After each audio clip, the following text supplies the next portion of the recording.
ஆண்டவராகிய இயேசு கிறிஸ்துவின் நாமத்தில் காலை வாழ்த்துக்கள். இன்றைய மன்னா, மரித்தோர் தேவகுமாரனுடைய சத்தத்தை கேட்கும் காலம் வரும், அது இப்பொழுதே வந்திருக்கிறது, அதை கேட்கிறவர்கள் பிழைப்பார்கள் என்று மெய்யாகவே மெய்யாகவே உங்களுக்கு சொல்லுகிறேன்.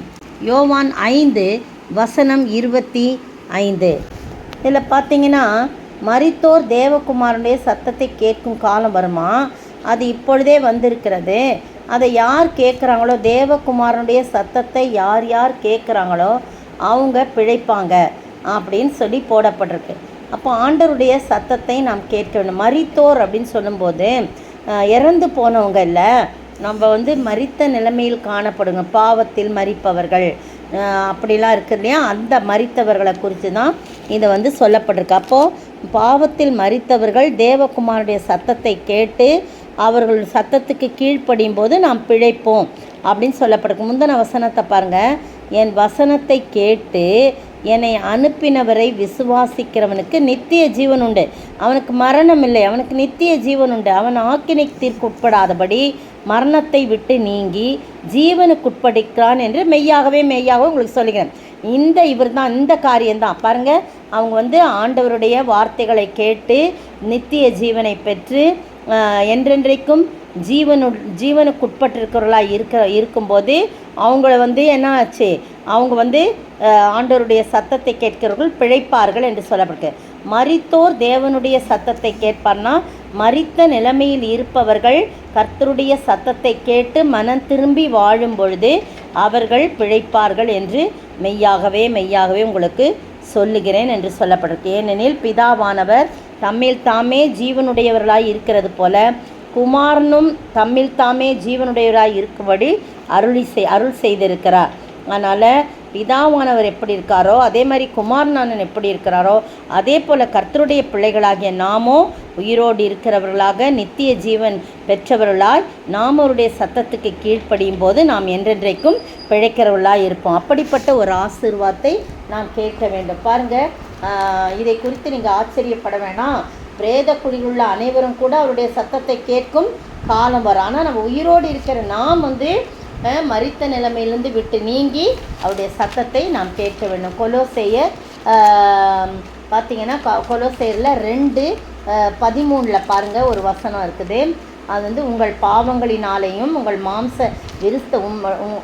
மாம்ச விருத்த சேதனம் இல்லாமையினாலேயும் மரித்தவர்களாயிருந்த உங்களையும், பார்த்தீங்களா, பாவத்தினால மாம்ச விருத்த சேதனம் இல்லாமனால மரித்தவர்களாக இருந்த உங்களையும் அவரோடே கூட உயிர்ப்பித்து அக்கிரமங்கள் எல்லாவற்றையும் உங்களுக்கு மன்னித்து நமக்கு எதிரடையாகவும் கட்டளைகளால் நமக்கு விரோதமாகவும் இருந்த கையெழுத்தை குலைத்து அதை நடுவில் இராதபடிக்கு எடுத்து சிலுவையின் மேல் ஆணி அடித்தார் என்று போடப்பட்டிருக்குது.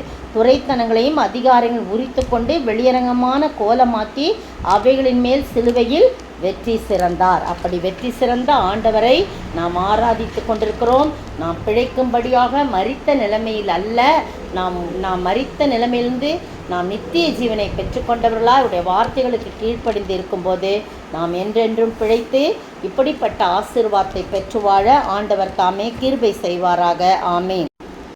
மரணமே கூரெங்கே, பாதாளமே ஜெயமெங்கே, கிறிஸ்து எனக்கு ஜீவன், சாவெனக்கு ஆதாயமே, கிறிஸ்து எனக்கு ஜீவன், சாவெனக்கு ஆதாயமே, நீர் என்னோடு இருக்கும்போது என்னாலும் வெற்றி வெற்றியே, தோல்வி எனக்கில்லையே, நான் தோற்று போவதில்லையே.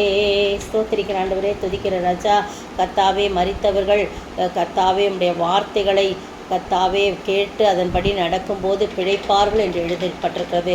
பாவத்தில் மரித்த எங்களை ஆண்டவரே, தகப்பனே, அதோ கர்த்தாவுடைய வசனங்களை கேட்டு நாங்கள் மனம் திரும்பி வாழும் பொழுது நித்திய ஜீவன் எங்களுக்கு உண்டு.